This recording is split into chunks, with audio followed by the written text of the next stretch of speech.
Então, aqui a última parte boa tarde mais uma vez, última parte da gravação da tarde do dia 2 de fevereiro de 2021, reunião da segunda turma, segunda sessão de julgamento, segunda turma, segunda Câmara, segunda sessão de julgamento do CARF.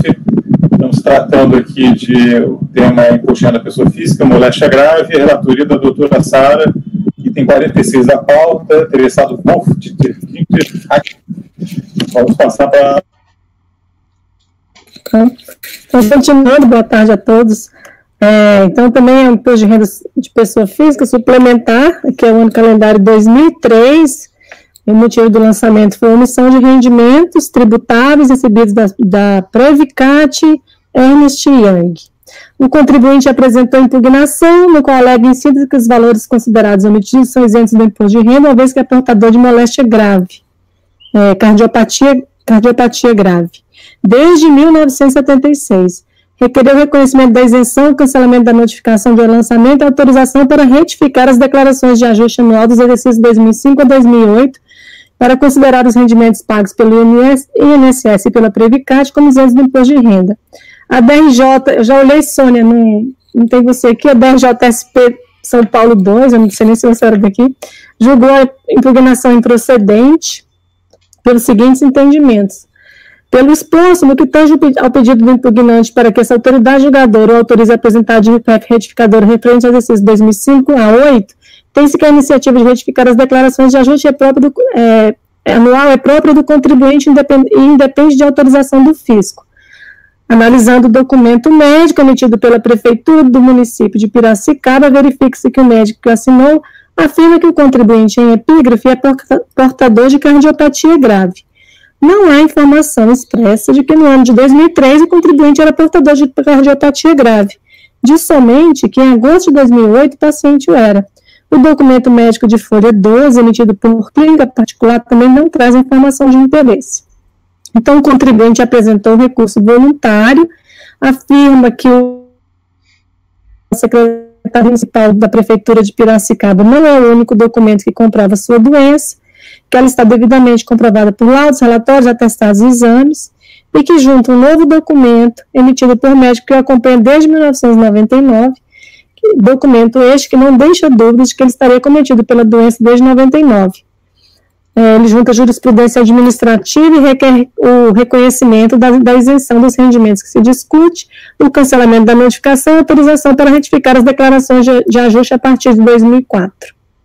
Então, a lei de juro em torno de omissão de rendimentos tributáveis, que o contribuinte entende ser isentos por ser portador de moléstia grave desde 1976, conforme comprovaria os documentos que juntam aos autos. Os documentos apresentados como impugnação foram analisados pela DRJ, que concluiu que não há informação expressa que no ano de 2003 ele era portador de cardiopatia grave, mas diz somente que em agosto de 2008 ele o era. Eu vou deixar de ler esse parágrafo, nota-se que o lançamento foi mantido, que eu vou até retirar ele do voto, porque ele está sobrando, ele não faz sentido. Eu vou passar para o próximo. Além dos documentos já anexados aos autos, que de fato não informam a data a partir da qual o contribuinte tem a moléstia, em grau recursal ele junta o documento de folhas 89. É aquela mesma história do documento que a DRJ não acatou o anterior e ele ter juntado um documento novo, mas para comprovar o mesmo fato.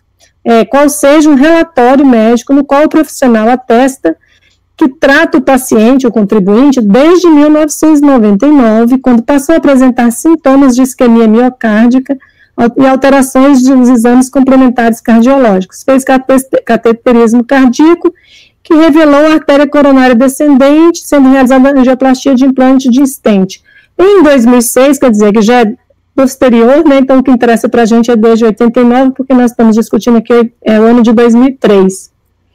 Então eu estou conhecendo o documento novo, entretanto, o novo laudo médico apresentado não foi emitido por serviço médico oficial, ele está às folhas 88 do processo. Trata-se de laudo médico particular, que não poderá ser acatado para fins da comprovação que se pretende. Nos termos da Lei 9.250, a moléstia deve ser comprovada por serviço médico oficial. Depois, estou citando aí a Lei 9.250, o artigo 30, que fala, né, que tem laudo médico emitido por serviço médico oficial, laudo pericial emitido por serviço médico oficial. Também já temos a súmula CARF, né, que fala que para o gozo da isenção tem que ser proveniente de aposentadoria, reforma, reserva ordinária de pensão e comprovada por laudo pericial emitido por serviço médico oficial. Se a doença deve ser comprovada por laudo emitido por serviço médico oficial, da mesma forma, a data inicial da doença também deve ser comprovada por documento oficial. No caso concreto, o contribuinte não apresentou laudo emitido por serviço médico oficial que identifique a data de início da moléstia. Quanto a esse aspecto temporal, de novo aí do RI, parágrafo 5º, que fala que as isenções elas se aplicam a rendimentos a partir do mês da concessão da aposentadoria, reforma ou pensão, do mês da emissão do laudo que reconhecer a moléstia, se for contraída após a aposentadoria, que ele não trouxe a data da aposentadoria, mas também não influencia, e da data em que a doença foi contraída quando especificada no laudo.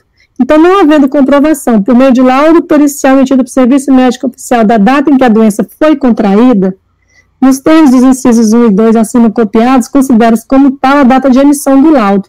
E eu estou citando precedentes aqui do Conselho, nesse mesmo sentido aí que ele fala, se o laudo não especificar a data de início da doença, considerar-se-á como tal a data de sua expedição, não sendo admitido para tanto o documento expedido por serviço médico particular. Aí, depois o pedido para retificar as declarações dos anos posteriores a da 2004 também não pode ser acatado. Nos termos da legislação, trata-se de iniciativa a ser tomada pelo próprio contribuinte, devendo ser observado, para tanto, o prazo decadencial do direito de fazê-lo e a espontaneidade.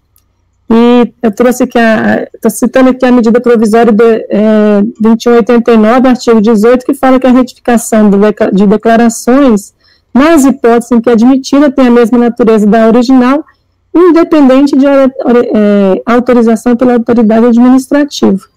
Então, diante do exposto, eu estou votando por negar provimento ao recurso.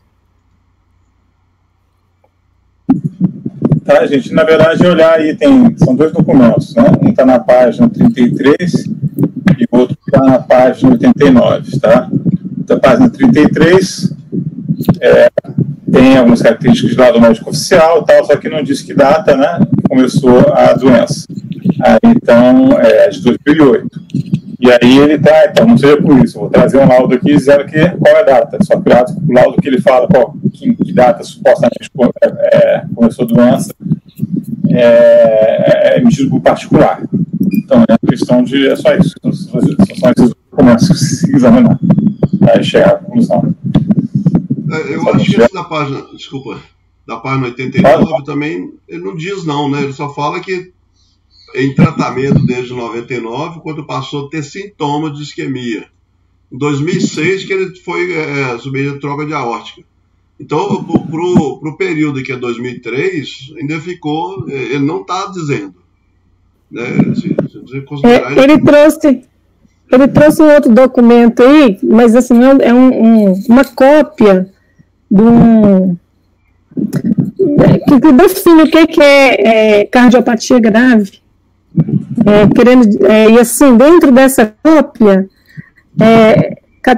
pode ser que esses sintomas aí se caracterizem como cardiopatia grave. É um exame que a gente faz independente de ter cardiopatia, né? Às vezes você faz o cateterismo e descobre que não tinha nada, que você perdeu só seu tempo com aquilo lá. Então, assim, e o laudo tem que dizer claramente, cardiopatia grave, tem que estar dizendo claramente, portador de grave, senão não caracterizaria, não. Então, esse documento aí da folha 9189, de acordo com ele, na minha opinião, ele não está dizendo que em 2003 essa pessoa era acometida por moléstia grave.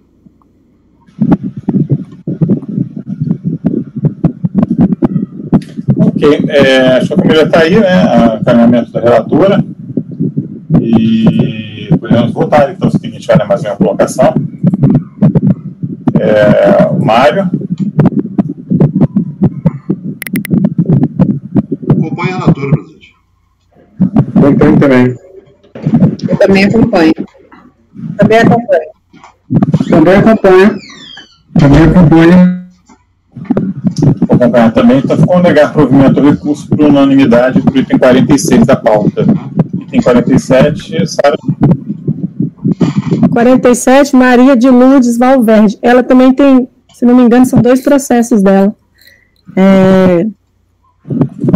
Esse primeiro é do ano calendário de 2003, omissão de rendimentos tributáveis do INSS, 19 mil. Tem uma pequena diferença entre os dois, então vou ler os dois, porque num deles ela questiona só tem um dos valores omitidos. Então, esse tem a omissão do INSS e do Ministério dos Transportes. Ela apresentou impugnação parcial ao lançamento, no qual contesta apenas a omissão de rendimentos recebidos do INSS, sob o argumento de que os receberam a título de pensão e que são isentos do IRPF, pois é portadora de moléstia grave que lhe dá esse direito, conforme laudo médico pericial e relatório médico que apresenta. A BRJ em Salvador julgou a impugnação improcedente, porque a contribuinte comprova que o laudo médico de folha 5 que é portadora de moléstia grave, mas não junta aos autos qualquer documento que comprove ser pensionista, como alega em sua impugnação. Portanto, não restou suficientemente demonstrado nesse momento que o rendimento do INSS tenha sido recebido a título de pensão, como exigido na lei concessiva da isenção do imposto. Então, ela apresentou o recurso voluntário e ela alega que não concordar com a suposta omissão de rendimentos tributáveis do INSS e do Ministério do Transporte, né, ela traz aqui os dois, uma vez que estes valores são rendimentos isentos não tributários, por se tratar de valor recebido a título de pensão por morte de servidor público federal, cuja pensionista beneficiária encontra-se acometido desde 2002 de moléstia grave prevista em lei, fato este consubstanciado através de laudos emitidos por Serviço Médico da Bahia e pelo INSS, pelo Centro Municipal de Atenção Especializada, bem como certidão de concessão de benefícios do INSS e declaração número tal do Ministério do Trabalho que segue anexos. Então, o recurso é tempestivo, mas vai ser somente poderá ser conhecido em parte, conforme se verá. A contribuinte em seu recurso alega não concordar com a suposta omissão de rendimentos tributáveis recebidos do INSS e do Ministério dos Transportes. Entretanto, quando da impugnação, não se insurgiu apenas contra a omissão de rendimentos recebidos do INSS. Transcreva os exatos termos da impugnação. Não vou ler tudo, vou ler a parte destacada. Fulano editava respeitosamente apresentar seu pedido de impugnação por não concordar com o valor de 19.337, lançado como rendimento tributado omitido relativo ao CNPJ tal do INSS, uma vez que este valor se refere a rendimentos isentos e não tributáveis. Aí ela continua falando da moléstia. Em 2008, protocolizei tempestivamente junto à Agência da Receita Federal em Alagoinhas contestação relativa à notificação e à vista de todo exposto, demonstrada em subsistência, espero e requer seja acolhida a presente impugnação. Pelos termos da impugnação, pode-se notar que a contribuinte não se insurgiu contra o lançamento relativo à omissão de rendimentos recebidos do Ministério dos Transportes, pois cita até os valores que contesta, de forma que os julgadores de primeiro grau não foram instados a se manifestar acerca dessa parte do lançamento. Em relação às matérias não contestadas em primeira instância, essas não podem ser analisadas em sede de recurso voluntário, pois sobre elas não se estarão litígio, estando assim precluso o direito de recorrer das mesmas. Estou citando aqui o decreto 7235, e assim não conheço o recurso em relação ao lançamento relativo à omissão de rendimentos recebidos do Ministério dos Transportes. Em relação aos rendimentos do INSS, transcrevo os fundamentos. A contribuinte comprova com laudo que é portadora de moléstia grave, mas não junta documento que comprova ser pensionista. Estou citando a súmula, né, 63. No recurso, a contribuinte junta os documentos novos. E eu estou conhecendo, porque também é para contrapor as razões da BRJ. Então, eu entendo que deve ser conhecido. As folhas 38 a 40, ela juntou a habilitação de casamento com a Hermano dos Santos, datado de 15 de julho de 91. As folhas 37, certidão de óbito de Hermano dos Santos, datado de 6 de agosto de 91. As folhas 35, ela juntou um extrato de pagamentos que demonstra que em 2000 e 2001 recebia do INSS pensão por morte, desde 6 de 8 de 91, ou seja, desde a data de falecimento de Hermano, que é o esposo, de forma que posso concluir que a pensão decorre de falecimento do mesmo.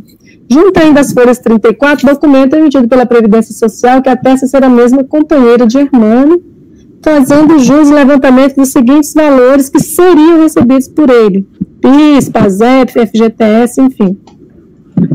As folhas 36, ela apresentou uma declaração do Ministério dos Transportes que fala com o seguinte teor: declaro para os seguintes devidos fins que após pesquisa realizada no Sistema Integrado no CIAP, foi constatado que Maria de Lourdes é pensionista do Ministério dos Transportes, inclusive na folha de pagamento desde abril habilitada na condição de viúva de Hermano.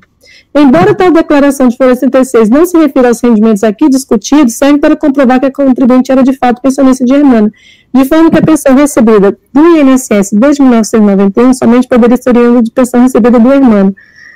Isso posto, entendo que está demonstrado que os rendimentos recebidos do INSS referem-se à pensão por morte, motivo pelo qual entendo que o recurso deve ser provido.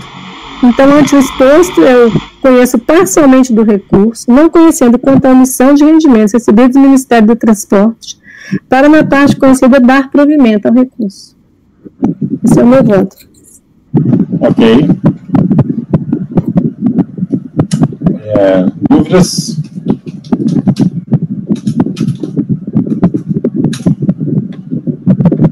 Passar a votação, então. Martim.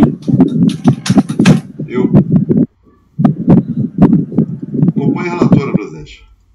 Acompanhe também. Eu também acompanho. Presidente, vou divergir. Não entendo que foi uma mera reiteração de documento, entendo que foi a apresentação de documentos novos, não conheço dos documentos, portanto, voto pela improcedência do recurso. Ok. Acompanha a relatora. Acompanha a relatora, presidente. Eu também vou acompanhar, então. Com a maioria de votos, ficou, assim, parcialmente na parte conhecida de dar provimento, aí ficou conhecida a Sônia que negava o provimento. Item 48, por favor, Sara. O item 48 é a mesma contribuinte, a diferença aqui é que ela não contesta, não teve lançamento do Ministério do Transporte, só do INSS. Então, eu estou conhecendo do recurso todo, né? E estou negando, pelos mesmos fundamentos, que são os mesmos documentos juntados, a certidão de casamento, o extrato de pagamento são todos os mesmos, então eu estou dando provimento ao recurso. Ok. Posso fazer uma pergunta aqui, Sara? Pode sim, claro. Agora que eu estou avaliando aqui nessa DIF, o INSS está declarando que rendimento do trabalho é assalariado, né? A folha 16, na outra também, mas agora que eu folhei de novo. Mas você viu esse do 43?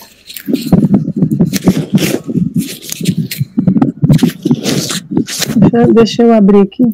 Somente.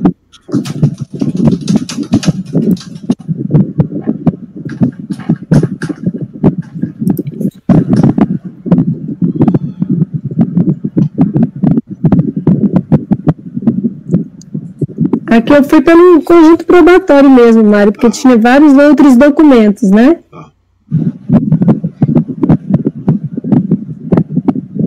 Pela idade, né? Ela estava com 69 anos de idade, inclusive, né? Eu acho que é o conjunto probatório mesmo. É um detalhe. Porque ele declarou como tributável, tanto é que apontou a omissão, né? Senão não teria nem apontado, né? Isso. Mas ela está alegando que é pensionista. Aí ela traz esses documentos, outros aí, a certidão de que ela era casada com esse irmão. Aliás, o irmão tinha 91 anos, ela tinha 58, eu acho que ele casou, uma coisa assim. Mas ela era companheira. E aí, por exemplo, aqui eu vi esse documento de folha 43, por exemplo, ele não é do ano que a gente está discutindo, mas ele fala que a Maria de Lourdes recebe pensão por morte e é um extrato de pagamentos da Previdência Social. E ela fala que ela, em 2000, ela recebia pensão por morte, né? Você fala de servidor. De onde, hein? Do processo, do segundo processo. 48. É 43, aqui, deve ser 48 do primeiro. Tá. Eu fui pelo conjunto probatório aí, né? Que ela era realmente casada com o irmão, que ela recebeu aqueles valores no lugar do irmão, ela tinha uma autorização de receber FGTS. Tá bom, não, tá ótimo. Acho que talvez é bom fazer essa informação, né, que tem né, porque ela declara aqui como rendimento do trabalho também, né? Agora, outras ocupações é porque, né, de qualquer jeito. E a DIF também, que é rendimento do trabalho, a folha 22. Eu talvez só mostrar que tem essa declaração. Como isento, não? Oi? Declarou como isento, não? Não, ela declara aqui como rendimentos. Ah, tá. É porque ela tem 2 aqui, né? Tá. Deve ter retificado, senão não teria malha, né? Não, estou dizendo na ocupação principal, ela põe outras ocupações especificadas, não como aposentada. Ou pensionista. Tá, na declaração, entendi. Estou falando lá na ocupação principal, não com a fonte de rendimentos. Não, mas isso aí é o botãozinho que eles clicam lá, às vezes nem sabe direito. Isso, Eu tô falando que era bom só falar, apesar de estar na DIF, tem uma declaração lá dizendo que é rendimento, né, isento. Tá, vou fazer esse acréscimo, mas assim, foi pelo conjunto probatório mesmo. Tranquilo, né? Não sei, até pela idade dela. Acompanha a relatora, presidente, já colocando em votação. Acompanho também. Eu também acompanho. Apresento divergência, senhor presidente. Não conheço dos documentos e nego o provimento ao recurso. Ok. Eu acompanho a relatora, presidente. Também acompanho, então ficou com maioria de votos da provimento, vencida a Sônia que negou o provimento. Aí eu não sei, tem mais um processo ainda, chegou, acho, na hora do... Oi? Dá tempo, a gente ver mais esse. Ok. É o último, né? Vamos ver esse. Vamos fazer o 49, então, para encerrar aí. Esse é do... Ok, então esse é da contribuinte do Mário Petocli, do ano calendário de 2001, emissão de rendimentos de 38 mil, dessa fonte pagadora é Celsius e do INSS. O contribuinte apresentou a impugnação, alega em síntese que é aposentado e portador de moléstia grave, conforme documentos que apresenta, motivo pelos quais os rendimentos considerados omitidos são isentos do imposto de renda. A BRJ em Curitiba julgou a impugnação improcedente, entendendo que cabe destacar que o contribuinte, no caso, em análise, argui ser portador de moléstia grave, conforme documentos apresentados. No intuito de corroborar suas ponderações, consta ofício número tal da Previdência Social de folha 4, que não se reveste das características de laudo pericial oficial, sendo insuficiente para a comprovação da doença. No que tange a outra condição cumulativa, ou seja, a natureza dos valores recebidos que devem ser provenientes de aposentadoria, reforma e pensão, deixa-se de apreciá-las, uma vez que o interessado não faz jus à isenção solicitada. Então, ele apresenta o presente recurso voluntário, no qual requer a juntada de novo laudo pericial emitido pelo INSS, que comprova ser portador de neoplasia maligna desde 1997. O laudo não inicial mesmo, vai ser a mesma história aí que o laudo inicial não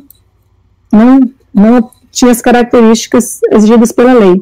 O recurso foi considerado intempestivo por este Conselho, conforme despacho de folhas 41.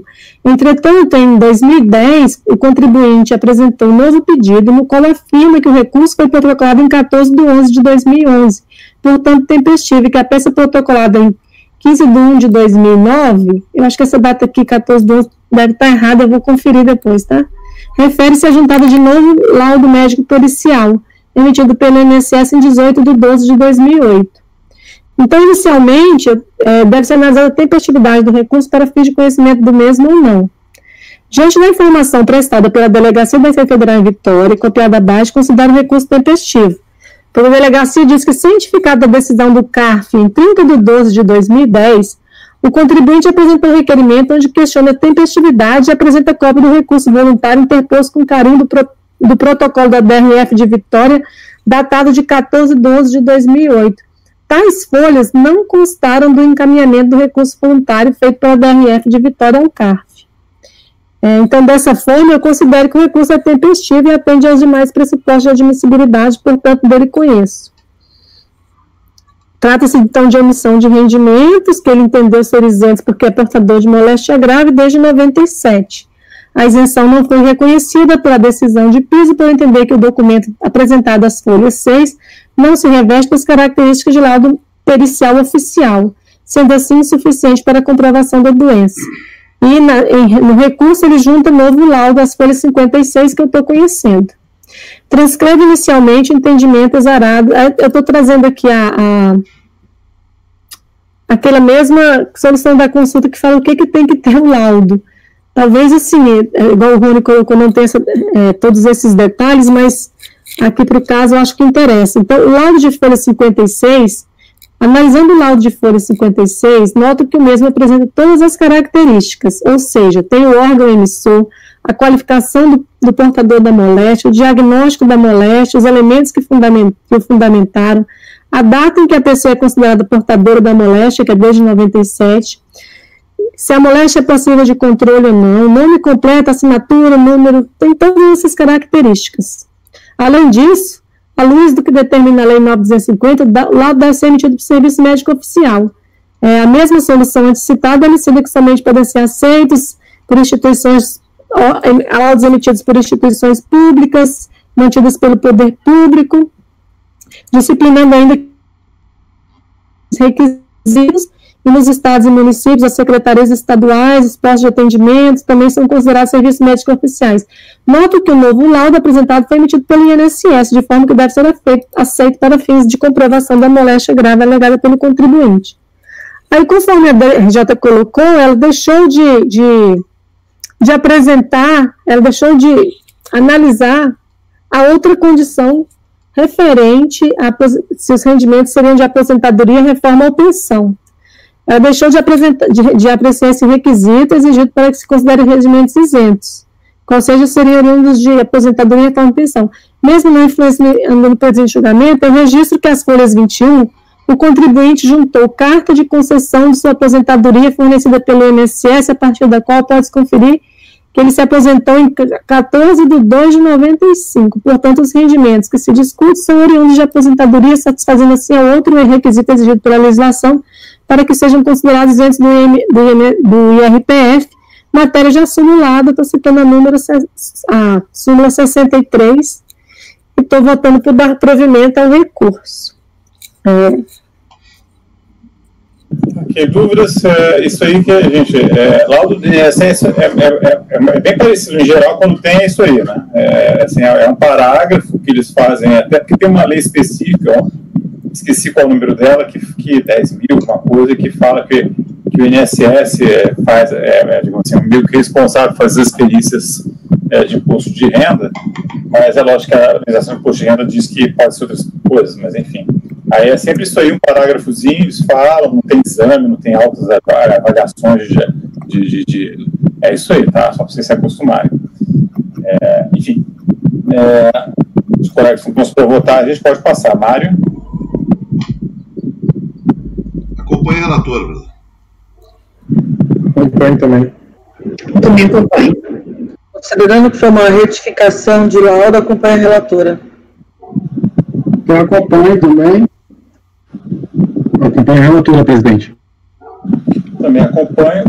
Então, ficou com unanimidade de votos, dar provimento ao recurso para o item 49, tá?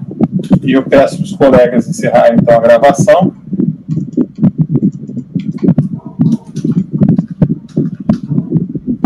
Só me confuso. O seguinte julgou após ela encerrar foi após a menina sair. Qual foi? Foi o... Sem pergunta, foi o... 46, 47, 48 e 49. Ok. Então tá, gente. Hora de encerrar a gravação.